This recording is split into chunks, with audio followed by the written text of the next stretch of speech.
Welcome to A Magical Life, Health, Wealth and Weight Loss. I'm your host, Magic Barclay, lead practitioner at Holistic Natural Health Australia and #1 best-selling author.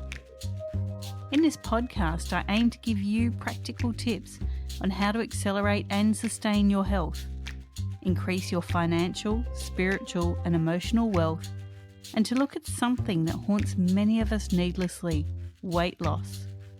In some episodes, I'll have guests available to give you even more tips, but in others, the floor is yours. Drop us a line at A Magical Life Podcast on Facebook and let me know what you would like to know more about. Now, sit back and enjoy, because it is time for you to create and truly discover a magical life. Welcome back to A Magical Life. I'm your host, Magic Barclay, and today I'm joined by Blaine Oelkers. He is America's only Chief Results Officer. He's always loved to help people get results, and he knows which habits bring success and those results, how to create them instantly and stick with them for a lifetime.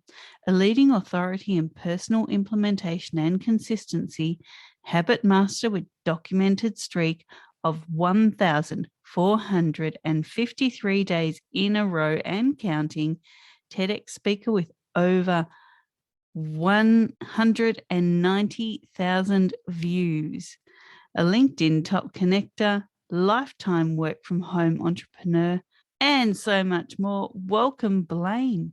Magic, thank you for having me. I love that name, by the way, Magic. You are magic, and I just want to start off the show by thanking you for doing the show, putting it together, and having what I call the results ripple. So you don't realize it, but you are actually affecting lives not yet born. There's somebody that's not even born yet that is going to have some issues around health, wealth, mindset, and they're going to find these podcasts and they are going to be served. So thank you for doing that. And I hope to serve the listeners a little bit today myself. Well, thank you so much for recognizing that, because that's exactly why I started this podcast. And that was for that results ripple. So I love you are the first person to actually point that out. Thank you so much. Oh, yeah, sure. I really appreciate also being on and serving listeners across the globe. Fantastic. Let's get straight into it, Blaine. I ask my guests the same 3 questions. Everyone gives me such a different answer. And, as we're talking niches and influences, just the amount of information that we share is exponential, and I love that. So here comes your first one. Being in business and in coaching, this might seem a bit odd, but how can your expertise accelerate health, not just physical, but emotional and spiritual health? Great question. And I've always been, and maybe like the listeners, I've always been kind of a seeker, a seeker of knowledge. How can I do better? What can I do better? Searching out things, even like, shows that you've done. And I think that as kind of a chief results officer or personal implementation, what I like to do is I'm helping people kind of take control of their lives by taking control of themselves. And so when you take control of yourself, which actually is very empowering, and it's like the person you have the most control over. Now, sometimes it doesn't feel that way, but you have a lot more control over yourself than you do, say, other people, getting other people to do stuff. But when you begin to take that control and have that empowerment, it shows up in a lot of ways. So we teach a lot about creating new habits, and in the areas of health, this can be paramount to your good health. I have something called the 21-second habit, how to create a new habit in just 21 seconds, not 21 days. If they told you it takes 21 days, somebody lied to you. Sorry about that. But also in the area of like bad habit elimination, totally different than new habits, but getting rid of those bad habits, that can change your health dramatically. And the other big thing, I think, in the areas of health, well, one is I talk a lot about compressing time. So when you get more stuff done, you kind of start to win the battle of the brain chemicals, and you just get more done and you feel much better about it, more energized. But the other big one is your head trash and hacking that head trash. And what I mean by that is keeping the head trash at a minimum. It's probably always going to be there a little bit, but your mind mind is so powerful in all areas of your, in your physical health, but also in your creation of wealth and everything. I really think a lot of it comes back to the power in your mind and whether that's working for you or against you. So those are some of the areas I think that health can be impacted by you yourself, taking kind of control of yourself. And just on that head trash, often it doesn't germinate in your own head. How do you suggest people kind of put the hand up to others and say, I'm not taking that on, that's not my trash? Yeah, so it's a good point. Some of the head trash starts internally with you and maybe your past experiences.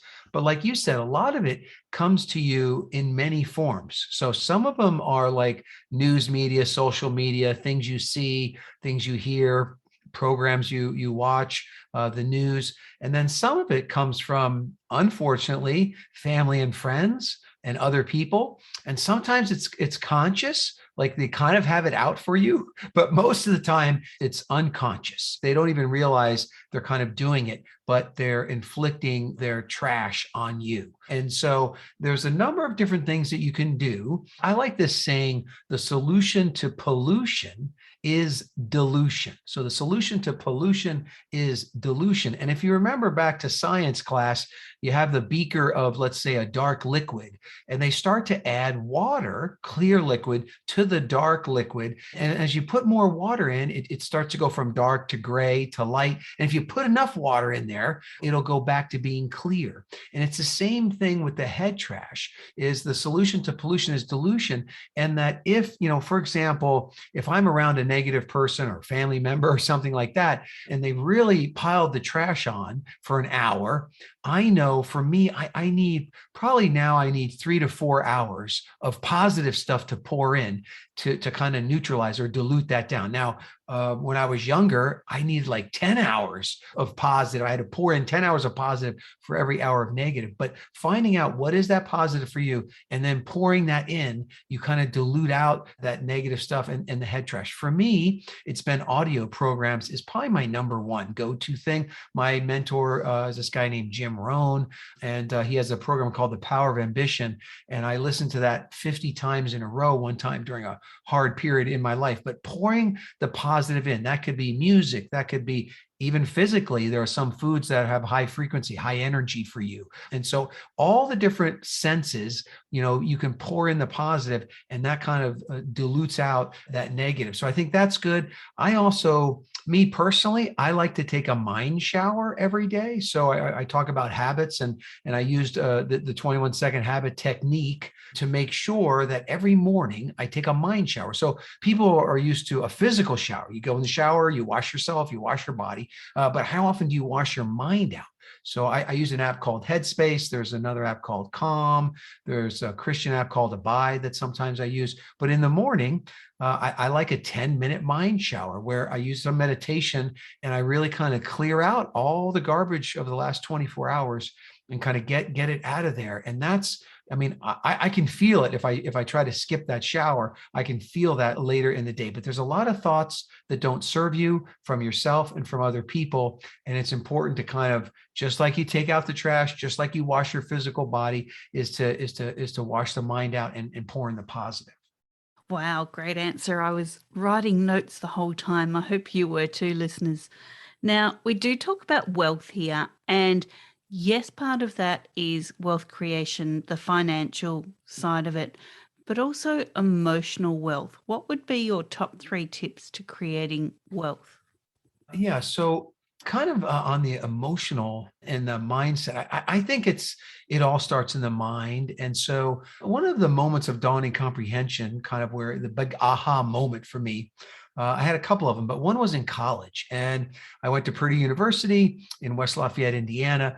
And when I was in college, being the seeker, like we talked about before, is I saw this little ad for an audio abridged version of this book called Think and Grow Rich by Napoleon Hill. And so I ordered this free tape. I got the tape and then I bought the book and I read the book. So the book, Think and Grow Rich, it is about riches and how they start in your mind and how you can take them from your mind into the physical world and bring them about.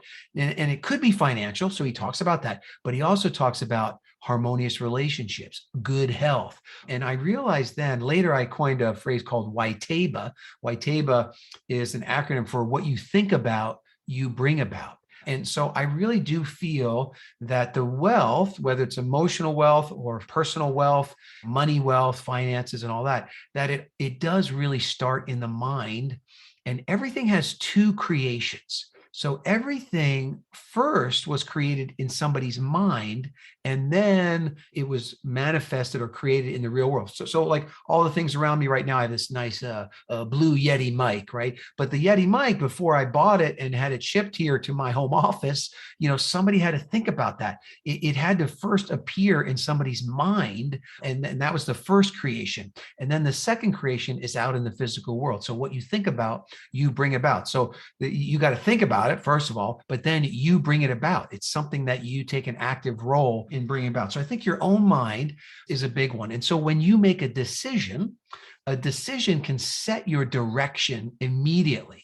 Now, you can't get there immediately. So if you wanted emotional wealth or you wanted financial wealth, if you said, look, I want to have, $100,000 saved in the bank and you only have $10,000, you can't just make it 100,000 overnight unless you win the Powerball lottery. But what you can do is you can change your direction overnight and say, I have this goal of the 100,000, turn and face that, and then begin to work towards that. And it's actually, as you move towards that, you're going to kind of win this battle of the brain chemicals, and you're going to feel good about moving in that direction. So the idea there is that it has to start with your thoughts first. And then you create a little bit of an action plan behind that. So again, you got to start with your thoughts. What you think about, you bring about.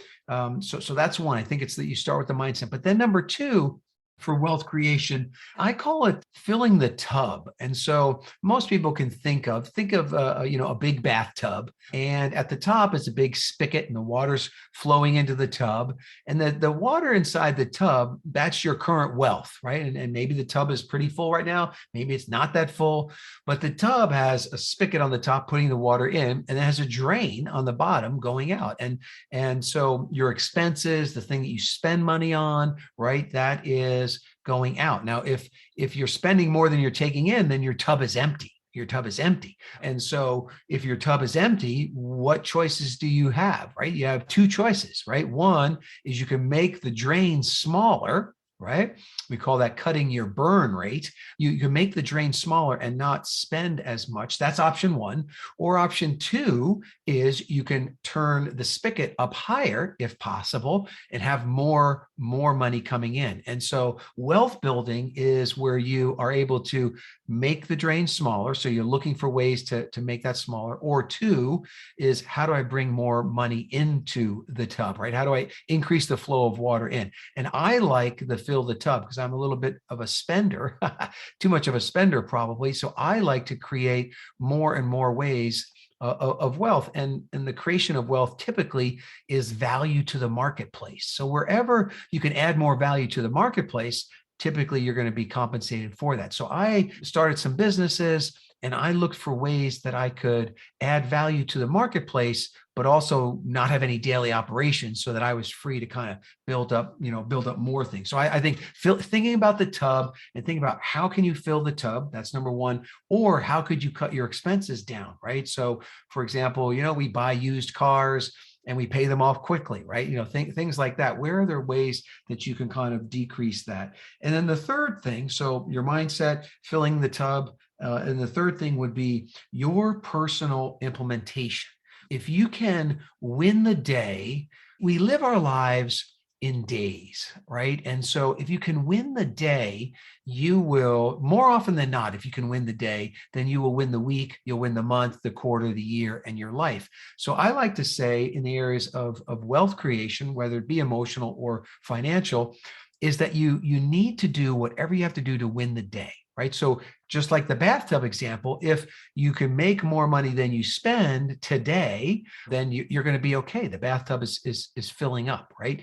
If you can make sure that you're a little healthier today, you end the day healthier than you started the day, right? Through basically what you eat, what you think about, if you exercise, right? All those different things that you could do, and really focus on winning the day. And if you can, I like to say win early, win often. Now, the reason I say that is because I want you to begin winning early, early, early, early in the day, because it is a battle of the brain chemicals, right? So if you are getting some things done, no matter how small the step, you'll get a little dopamine hit to your brain, a little serotonin, the good chemicals will be there to give you energy, to keep you going, right? But if you're not keeping commitments to yourself and you're battling a lot of things internally or mentally, well, then you're going to kind of lose the brain chemistry and you're going to fall into fatigue really, really quickly. So when I'm looking for things like that, and I like to say, dial down the resistance to whatever you're trying to achieve so low that you can win the morning, right? Win that first 30 minutes of the day, and then the rest of the day is all bonus, right? So if in that first 30 minutes you can do something spiritually, do something mentally, and do something physically in that first 30 minutes of your day, whatever that is for you. Like, we're not here to judge what you do or how you do it, but just kind of trying to better yourself. Compare yourself to maybe the day before you to today's you, and not to everybody else. You're always going to find somebody healthier than you, somebody not healthier than you, somebody more rich than you, somebody not as rich as you, but compare yourself to you. And I like to say better your best. And move forward that way. So that was a long answer to a short question. Sorry about that, Magic. No, I love it. There was just so much gold in that answer. Thank you so much for that.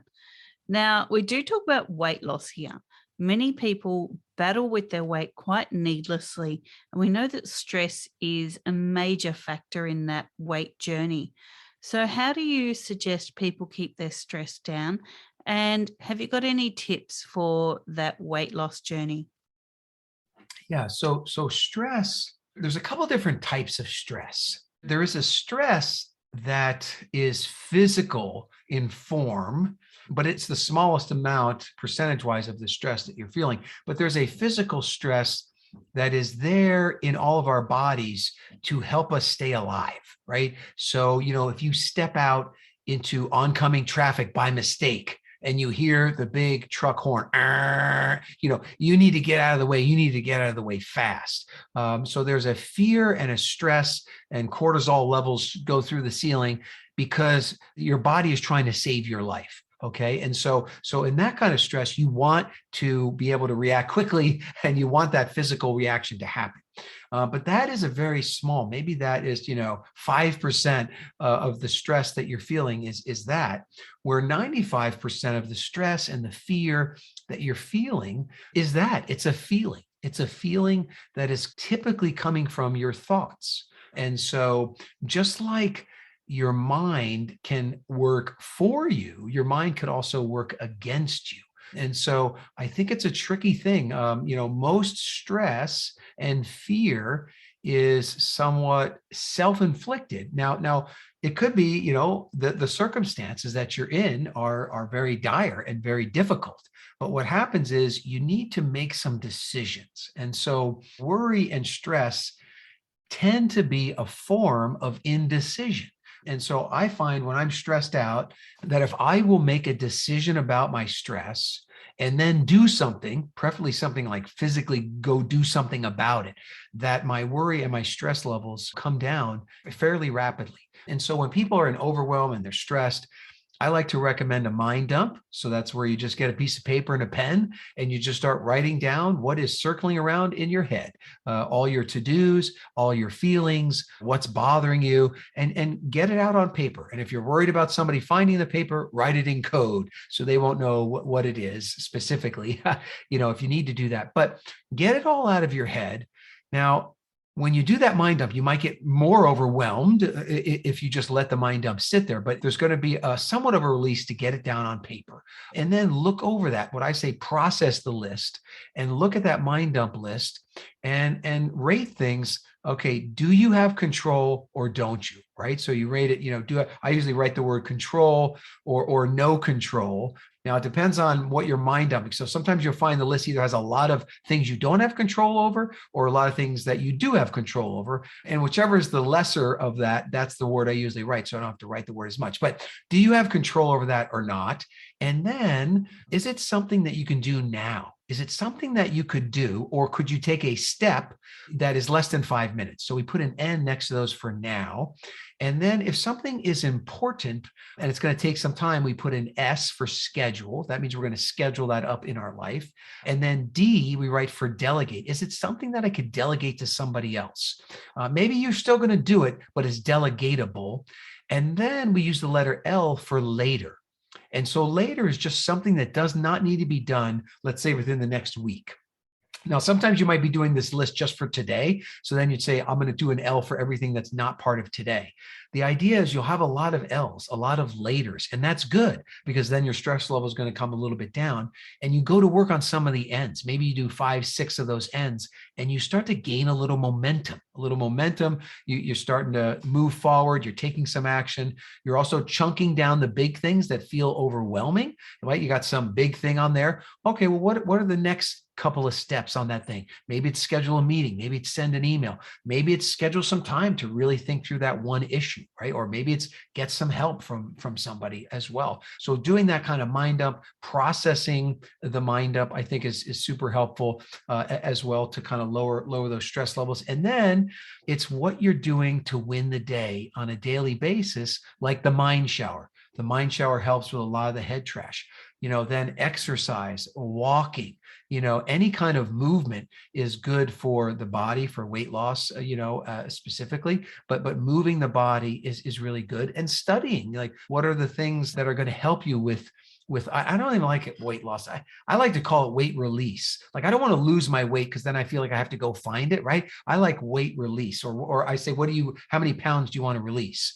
And release them. They're gone for good. I like that imagery better. I would say for me personally, I do like, it's not for everybody, but I like intermittent fasting. So I'll skip a breakfast, and I'll eat in an 8-hour window. That works for me. My wife would kind of get headaches if she goes that long without eating, but that works, for me to kind of control the weight. But a lot of it, I think, is you make that choice, you make the decision to move forward, and then you have to find ways to support that decision.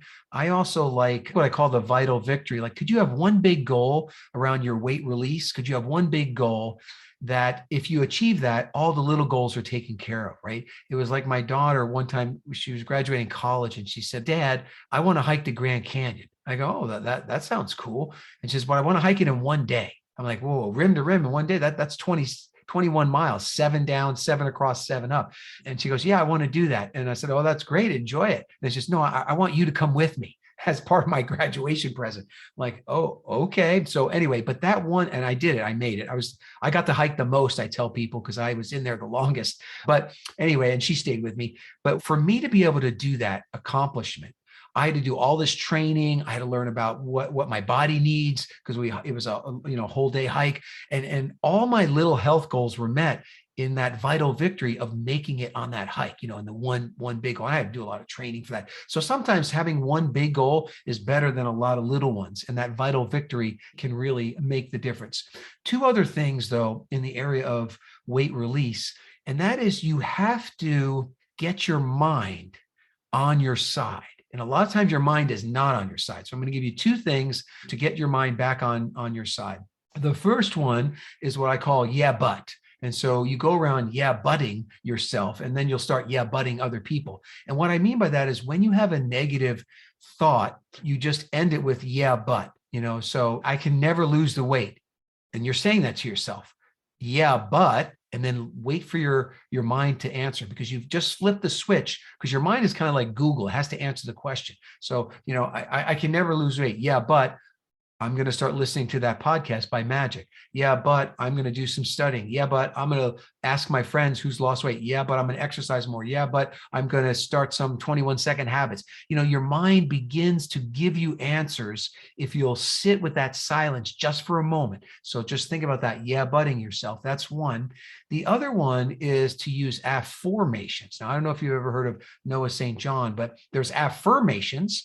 Those are positive statements about yourself. And then there's affirmations, and affirmations are where you put in the form of a question, and then your mind works for you instead of against you, right? So you can say, I eat healthy, I eat healthy, I eat healthy. And that's an affirmation, but your brain says, no, you don't. No, you don't. No, you don't. Go eat the chips. So it's kind of working against you. But when you say, why do I find it so easy to eat healthy? Now that's different, right? You put in the form of a question, why do I find it so easy to eat healthy? And then your brain doesn't like that open loop. So it says, well, because you threw out the junk food, because you got healthy snacks, because you joined a new program, because you put the Magic podcast on automatic, you come up with all those reasons. So there again, maybe a little bit of a longer answer than you wanted, but those are my thoughts on that. And thank you for those thoughts. They were very enlightening, and I'm sure the listeners have gotten a lot out of them. Now, people can find you at www.blainetedx.com. That's BLAINE TEDx.com. Blaine, we love freebies here. What can you offer the listeners? And is that in the form of your TEDx talks? Yeah. So if you go to that website, then we'll be connected and you'll get my TEDx talk, which it's a talk about Waiteba, what you think about, you bring about. But I do give you one mind hack that will help you to remind your conscious, but more importantly, your subconscious mind about 60 to 160 times a day of whatever you're trying to bring about. And so that bring about could be you're bringing about wealth, could be bringing about harmonious relationships. It could be you're bringing about the release of some weight, but that's what we have there. And then we'll be connected. You'll learn a little bit more about me. And if I could serve you in any way, I'd be happy to do so. Fantastic. Now, I think that we've only just scratched the surface, Blaine. I would love for you to join us in our next episode. Is that okay? I would love to. I really appreciate the time today and the time next time when we can dive deeper in some things, which I hope will help the listeners. Thank you. Listeners, thank you so much for your time. This was your episode 203. Go forth and create your magical life. Thanks for listening today. Please subscribe to hear future episodes, leave a review, and share this podcast. You can follow us on Facebook at A Magical Life Podcast or at Holistic Natural Health Australia. That's holistic with a W. You can find us on Instagram at Holistic Natural Health or at www.holisticnaturalhealth.com.au. That's where you'll access all sorts of articles, freebies, and more.